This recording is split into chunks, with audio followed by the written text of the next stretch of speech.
شادی کا بندھن جتنا مضبوط قرار دیا جاتا ہے اتنا ہی کمزور بھی سمجھا جاتا ہے، اور جب اس میں دونوں فریقین کی رضامندی اور محبت شامل ہو جائے تو یہ تعلق چٹانوں سے بھی مضبوط ہو جاتا ہے۔ لیکن فریقین کی باہمی بدگمانی شادی جیسے خوبصورت رشتے کو بھی تباہ کر سکتی ہے۔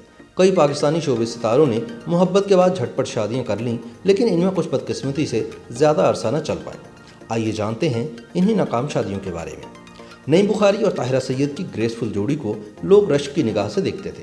اس خوبصورت جوڑی میں طاہرہ سید میں سنجیدگی کوٹ کوٹ کر بھری تھی، جبکہ نعیم بخاری کی حصے مزاح ہر کسی کو ہنسنے پر مجبور کر دیتی تھی۔ طاہرہ سید دراصل اعصم ظفر کی لاء فرم میں نوکری کر رہی تھی جب ان کی ملاقات نعیم بخاری سے ہوئی، جو خود بھی یہی کام کرتے تھے۔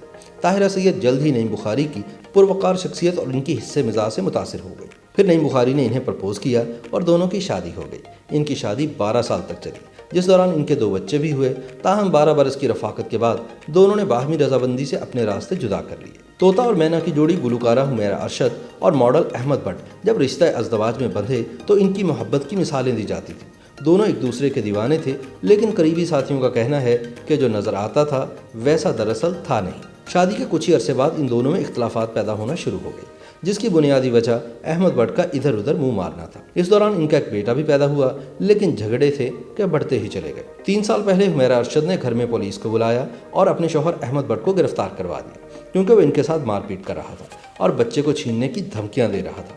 حمیرہ ارشد کا کہنا تھا کہ احمد ہر لڑائی کے بعد چند دن صحیح رہتا ہے اور پھر پیسوں کی ڈیمانڈ کرتا ہے۔ اب کہتا ہے کہ مجھے گھر لے کر دو، جبکہ احمد بٹ کا کہنا تھا کہ حمیرہ کے گھر والے مجھے مارتے ہیں۔ بہرحال ان روز روز کے جھگڑوں کا انجام بھی بالآخر طلاق پر منتج ہوا، اور بیٹے کی حوالگی کے حوالے سے بھی دونوں کے مابین معاہدہ ہو گیا۔ اب ہم سناتے ہیں مارننگ شو میزبان صنم بلوچ کی شادی کا قصہ۔ سما ٹی وی جوائن کرنے کے بعد صنم بلوچ کا ٹاکرا عبداللہ فرت اللہ سے ہوا، جو مارننگ شو کی کانٹینٹ ٹیم میں شامل تھے۔ دیکھتے ہی دیکھتے ان کی انڈرسٹینڈنگ بڑھی اور دونوں قریب آ گئے۔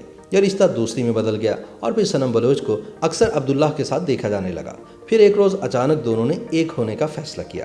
یاد رہے کہ صنم بلوچ کی اس سے پہلے بھی ایک شادی ہو چکی تھی جو زیادہ دیر نہ چل پائی، لیکن عبداللہ کی یہ پہلی شادی تھی۔ اس دوران عبداللہ نے بھی اداکاری کے میدان میں قدم رکھ دیا اور صنم بلوچ بھی اکثر ان کے ساتھ کام کرتی نظر آئے، لیکن پھر دونوں میں اختلافات پیدا ہونا شروع ہو گئے۔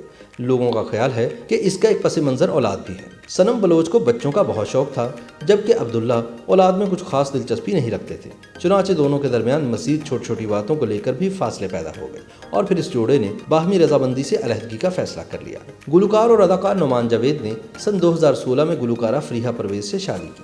فریحہ اپنے بزرگ خاوند کے انتقال کے بعد کئی برسوں سے تنہا تھی اور ان کی زندگی میں کوئی مرد نہیں تھا، لیکن نعمان جب ان کی زندگی میں آئے تو سب کو یقین ہو گیا کہ محبت کی یہ شادی ضرور رنگ لائے گی۔ تاہم دونوں کی محبت کی یہ شادی 1 سال بھی نہ چل پائی اور طلاق ہو گئی۔ فریحہ سے علیحدہ ہونے کے فوری بعد نعمان نے جانا ملک سے شادی کر لی، لیکن یہ بھی زیادہ عرصہ نہ چل پائی اور اس کا انجام بھی طلاق پر ہی ہوا۔